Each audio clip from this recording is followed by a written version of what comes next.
Bonjour et bienvenue à toi dans cette nouvelle vidéo. C'est un plaisir de te retrouver aujourd'hui et aujourd'hui on va voir comment donner suite à un premier rendez-vous. Donc dans cette vidéo nous allons voir comment réaliser la suite que nous allons donner à un rendez-vous en voyant d'abord comment analyser le rendez-vous qui vient de se dérouler ou qui vient de se passer avec la personne qui nous intéresse, le temps qui sera nécessaire éventuellement en fonction du contenu du rendez-vous, et on finira par des astuces. Assure-toi bien de rester jusqu'à la fin de cette vidéo puisque j'aurai un petit cadeau à t'offrir dès la fin de cette vidéo.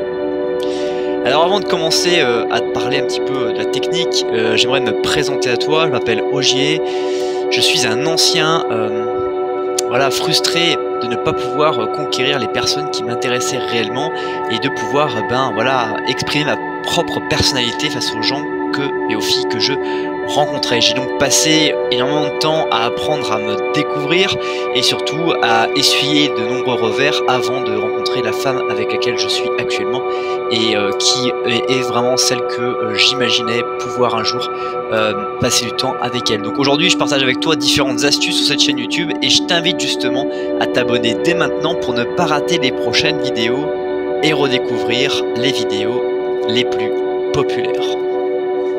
Tu viens de passer un très bon rendez-vous avec la personne que tu viens de courtiser. C'est un premier rendez-vous très encourageant, tu as vécu de très bons moments, de très bonnes émotions et tu as envie que les choses continuent et que les choses avancent. Et la règle qui est très souvent bafouée, c'est que ce que je dois faire et surtout comment faire pour ne pas me disqualifier. Parce que si tu as réussi à voir cette personne pour la première fois, ça veut dire qu'elle a déjà dit oui pour aller plus loin et maintenant il faut faire en sorte qu'elle continue à dire oui pour que vous puissiez aller plus loin et surtout que vous puissiez vous revoir, parce qu'il est inutile de pouvoir à nouveau échanger des millions de messages. L'important, la seule chose qui compte, c'est que vous puissiez vous revoir. Donc comment optimiser tout ça?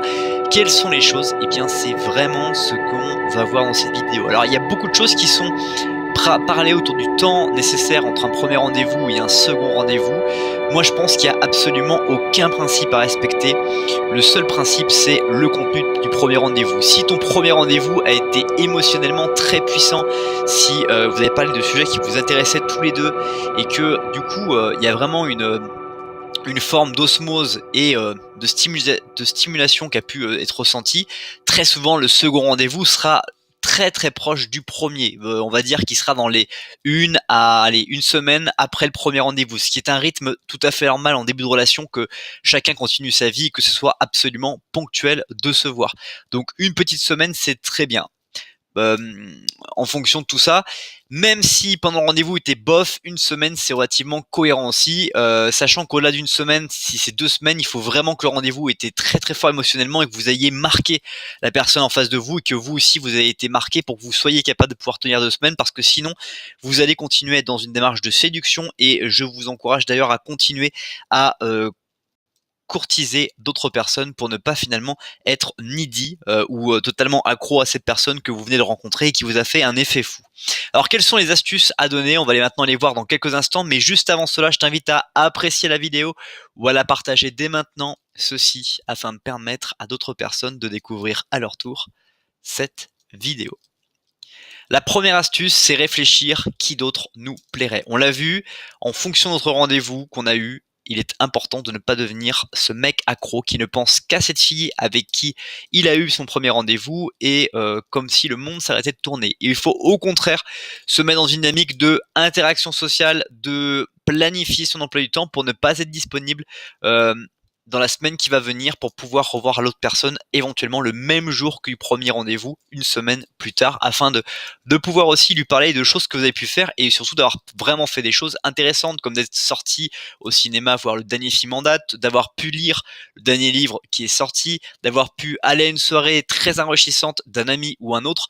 Bref, réfléchir à qui pourrait nous plaire d'autres pendant que nous réfléchissons sur cette personne que nous avons rencontrée. Deuxième astuce, c'est mesurer son niveau d'intérêt. Dans cette première semaine de silence qui va se passer, ou cette première semaine d'interaction entre le premier et le deuxième rendez-vous, il va y avoir une interaction par message, c'est-à-dire qu'elle va souhaiter savoir comment vous allez, elle va souhaiter euh, vous faire savoir qu'elle pense à vous par des messages. Et c'est absolument un très bon signe parce que en faisant cela, vous allez pouvoir très vite lui reprendre rendez-vous. D'ailleurs, ce que je vous suggère de faire, c'est que dès lors que vous voyez qu'elle vous envoie un message pour prendre de nouvelles, vous pouvez lui dire ça va très bien et ça ira encore mieux si on va boire un verre tel jour la semaine prochaine ensemble. Qu'en penses-tu?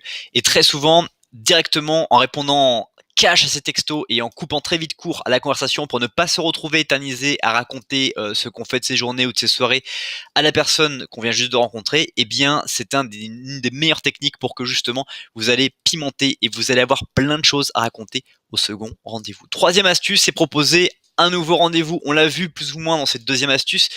Le fait même de très vite proposer un nouveau rendez-vous va lui permettre de penser encore plus intensément à vous tout en étant frustré de ne pas pouvoir discuter avec vous parce que vous allez vous focaliser que sur le prochain rendez-vous. Vous allez teaser pour faire que ce prochain rendez-vous, non seulement elle s'apprête, non seulement elle en attend beaucoup, mais qu'elle ait vraiment envie que le temps passe vite pour pouvoir vous retrouver. Enfin, quatrième astuce, c'est ne jamais la revoir. C'est l'une des suites que tu peux te donner à un premier rendez-vous, à un rendez-vous que tu viens de faire et de te dire que finalement, eh bien, ce rendez-vous, c'était voilà, à mettre sur le compte des pertes et profits et que c'était une bonne opportunité pour toi de savoir ce que tu ne souhaitais pas en termes soit d'interaction, soit en termes de contenu de relation, ou soit en termes de perspective à court, moyen et long terme. Donc dans tous les cas, c'est quelque chose absolument de gagnant.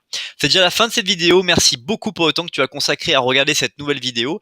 Si ce n'est pas encore fait, je t'invite à intégrer cette vidéo dans tes playlists, mais aussi à éventuellement, si tu le souhaites, à télécharger juste en dessous de cette vidéo les 7 secrets d'une séduction réussie. Passe une très bonne suite de journée et je te dis à bientôt pour une prochaine vidéo.